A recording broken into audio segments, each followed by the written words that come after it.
Bonjour, bonjour peuple de Dieu, frères et sœurs, merci beaucoup de regarder les vidéos. Je voudrais vous remercier pour ceux qui sont abonnés à ma page, pour ceux qui regardent les vidéos, s'il vous plaît partagez-les et mettez la petite cloche avec les parenthèses pour pouvoir être notifié quand je mets une autre vidéo. Je voudrais vous parler des chrétiens qui n'ont pas le Saint-Esprit. Et il y a ces 2 derniers mois dans notre Congo, dans la République démocratique du Congo, nous avons eu des scandales dans le corps de Christ.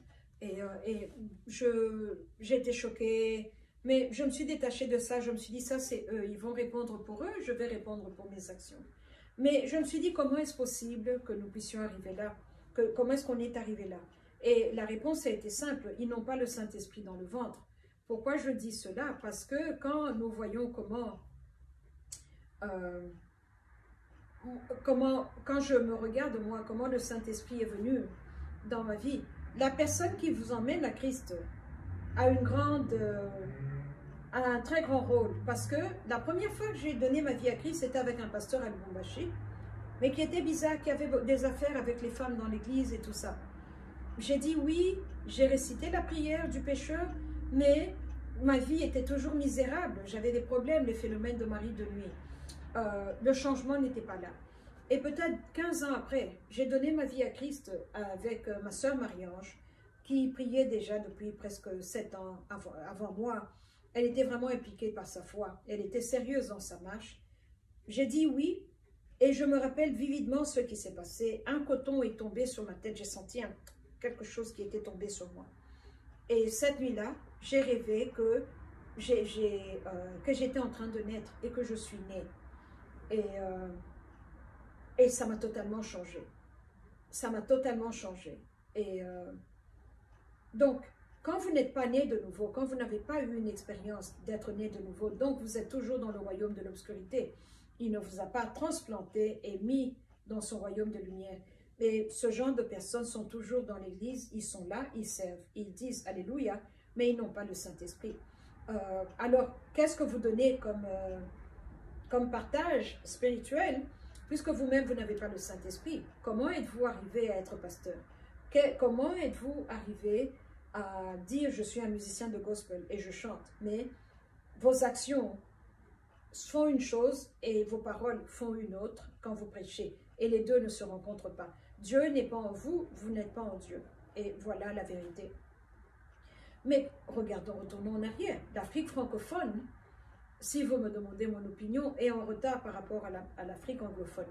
Combien de livres importants qui peuvent édifier, qui peuvent vous aider à aller de l'avant, sont écrits en anglais? Moi, tous les livres qui m'ont aidé à enlever les couvertures sur les yeux, les voiles spirituels, ont été écrits en anglais. Et malheureusement, on ne les traduit pas beaucoup en français, donc on est un peu en arrière avec ça. Ah, pas un peu, on est vraiment en arrière. Alors, mais quand on regarde l'Afrique francophone, quand les missionnaires catholiques sont venus, mon grand-père nous racontait que quand il y avait ce qu'on appelait le ngoma, des bakishi, donc que les Africains se rencontraient, il y avait un feu au milieu et on dansait, on mangeait, les missionnaires venaient taper. On vous attachait contre un arbre et on vous fouettait dans le dos, ou bien au mollet, on vous fouettait. Donc, la peur d'être fouetté, la honte d'être fouetté faisait que ces Africains ont dit, oui, on est chrétiens.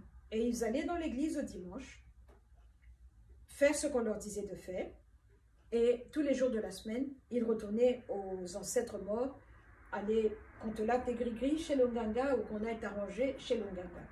Donc, il y avait une personne pendant la semaine, une autre personne le dimanche, et les deux ne sont pas venus ensemble. La dichotomie est venue de là. Donc, le problème qui est là, c'est que les enseignements catholiques ne nous parlent pas de l'adoration des ancêtres, parce qu'eux-mêmes adorent les saints qui étaient morts, qui sont morts, qui sont des ancêtres. Les ancêtres avaient des statues des ancêtres à qui ils parlaient. Dans l'église catholique, on a des statues, on a des statues en bois, en pierre, qui sont là.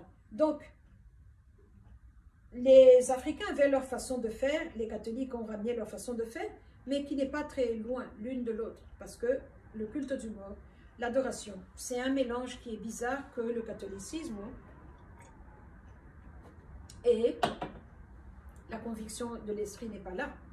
Donc on peut entrer dans l'église et on ressort et on va demander au gaga comment est-ce que la semaine va être et on dort en paix. Il n'y a pas de problème, il n'y a pas de dichotomie. C'est là le problème, le noyau du problème que nous sommes en train de connaître aujourd'hui. Beaucoup d'Africains n'ont jamais eu leur expérience sur la route de Damasque, comme Paul l'a eu, et alors ils ne connaissent pas Jésus, ils parlent de Jésus, mais ne l'ont jamais rencontré. Ils n'ont jamais parlé de Jésus. Et voilà le problème qui est là. Tous ces pasteurs, parce que quand je regarde l'église africaine là-bas, c'est comme ça que ça se passe. Ici, les Africains, les pasteurs ou prêtres catholiques sur le continent africain ont des bébés avec beaucoup de femmes. Mais ici à l'ouest, ils sont homosexuels. Ils ont des copains, ils violent des petits garçons. Donc, il y a un problème. Quand il y a une action, une activité pareille qui se passe, l'Esprit de Dieu n'est pas là. L'Esprit de Dieu n'est pas là. Ou bien on est là, ou bien il n'est pas là. Ou bien on l'a, ou bien on ne l'a pas. Ou bien on le sert, ou bien on ne le sert pas. Et mais alors, quand on prend maintenant l'Église comme une source de revenus, et que quand on a payé les factures, on a payé l'hypothèque, on a payé le terrain, on a notre salaire là-dedans, on sert Dieu, c'est une vie confortable, on parle seulement 45 minutes au micro, et encore, quand on prêche, et quand le public, les brebis font l'adoration, le pasteur et sa femme ne sont pas là, ils entrent 5 minutes avant que le service ne commence. Il y a un problème. Pendant 7 jours, j'avais conduit, j'allais tous les soirs pour aller, il y avait une prière d'intercession pour mon pasteur. Le pasteur lui-même n'est jamais venu, son épouse n'est jamais venue prier avec nous. Mais ça, ce n'était pas mon intercession. J'ai fini les 7 jours, mais je n'y suis plus jamais retournée parce que moi, je crois que je prie, tu pries, on prie ensemble. Pas que toi, tu es assis, tu fais ce que tu veux et moi, je prie pour toi. Moi, je crois dans que je dois être impliquée dans ma vie de prière parce que mon ministère, à moi, je suis seule. Je prie seule, je n'ai pas d'équipe d'intercession derrière moi qui prie pour moi. J'entends des pasteurs qui donnent un salaire aux intercesseurs. Je n'ai pas ça. Des intercesseurs qui prient par Agape Love, je n'ai pas ça. Et voilà le corps de Christ, voilà le problème. C'est comme ça que nous sommes ici. On est une église impotente, une église qui n'a pas de force, une église qui n'ouvre pas les yeux des malades, les handicapés, les pieds ne poussent plus, les gens qui ont les membres secs ne retrouvent pas la vie.